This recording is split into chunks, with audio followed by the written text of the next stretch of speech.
कैसे आपने बिना मेरी कुंडली देखे, बिना कुछ जाने, कैसे इतना सब कुछ मेरे बारे में जाने, कैसे बताया ये, कैसे ये ज्ञान आप ले पाते हैं? तो ज्योतिष से संबंधित चीजें मुझे पता है। कौन सा जो आप फेस इंप्रेशन दे रही हैं, आपकी आईज से, आपकी नोज से, आपके फेस से, बॉडी लैंग्वेज से, एक्सप्रेशन से। वैदिक एस्ट्रोलॉजी आखिर में है क्या और क्या महत्वता है, क्या डिफरेंस है वेस्टर्न एस्ट्रोलॉजी में और वैदिक एस्ट्रोलॉजी में? कुंडली कितनी आवश्यक है हमारे जीवन में, ग्रहों का क्या प्रभाव पड़ता है हमारे जीवन में? अभी बांग्लादेश में बड़ी तेजी से रैलीज निकाली जा रही है कि नवरात्रि नहीं मनेंगे बांग्लादेश में।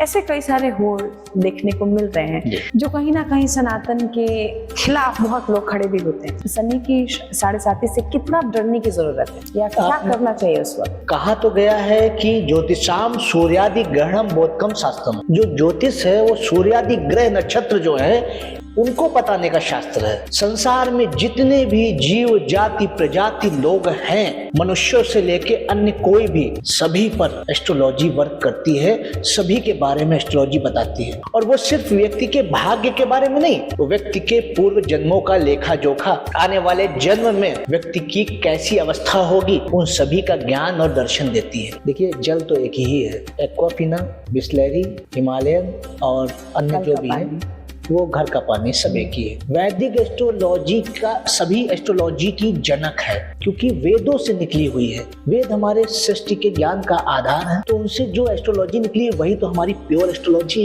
है। हमारी वैदिक एस्ट्रोलॉजी में जो भी चीजें हैं वो स्पष्ट हैं। बांग्लादेश में रहने वाले भी जो जिस संस्कृति के हैं वो भी सनातनी थे कभी, लेकिन वो राक्षस हो गए, क्योंकि सनातन संस्कृति को धारण करना इतना आसान नहीं है। वहाँ नियम है, वहाँ तप है, वहाँ त्याग है, वहाँ तपस्या है, वहाँ मर्यादा है, वहाँ पुरुषोत्तम राम की मर्यादा धारण करनी पड़ेगी। जो नहीं धारण कर पाएगा वो राक्षस बन जाएगा।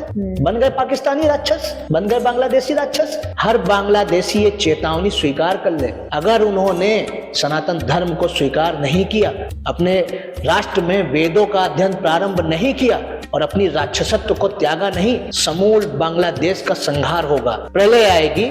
सनातन शिव है, ना उसका कोई आदि है ना अंत है। सनातन जो है वो जब से सृष्टि है तब से सनातन है। जिस भी व्यक्ति के जीवन में 7.5 ढैया वगैरह कोई ऐसी अवस्था चल रही हो, उस समय वो व्यक्ति कर्म योगी बन जाए, न्याय को अपने हृदय में धारण कर ले, ऐसा व्यक्ति अनुशासन में आ जाए, वही 7.5 जीवन का सबसे बड़ा योग देके जाएगी। कल की अवतार, उसके बारे में कुछ बताइए। बहुत इंटरेस्टिंग चीज है ये, और बहुत सारे लोग जो धर्म में विश्वास रखते हैं, सनातन धर्म में भरोसा रखते हैं, उनके लिए अभी भी ये जो सेगमेंट है वो अछूत है। उनको ठीक से पता नहीं कि कब आएंगे, क्यों आएंगे, क्या सच में उसके बाद दुनिया खत्म हो जाएगी, एक नया युग का निर्माण होगा? क्योंकि आप जानते हैं, बताया गया है कि कल की जब आएंगे सफेद घोड़े पे सवार होके आएंगे। जो कल की जो अवतार लेके आएंगे वो मनुष्यों को ऐसा ज्ञान देंगे जो हर व्यक्ति उसको अपने हृदय में समाहित करेगा और उसके बाद मुक्त हो जाएगा, सृष्टि परिपूर्ण हो जाएगी। आने वाले समय में जो सृष्टि पूर्ण होगी, सृष्टि का जो एक आवर्त पूर्ण होगा, ये ध्वंस से नहीं होगा, मोक्ष से होगा, मुक्ति से होगा।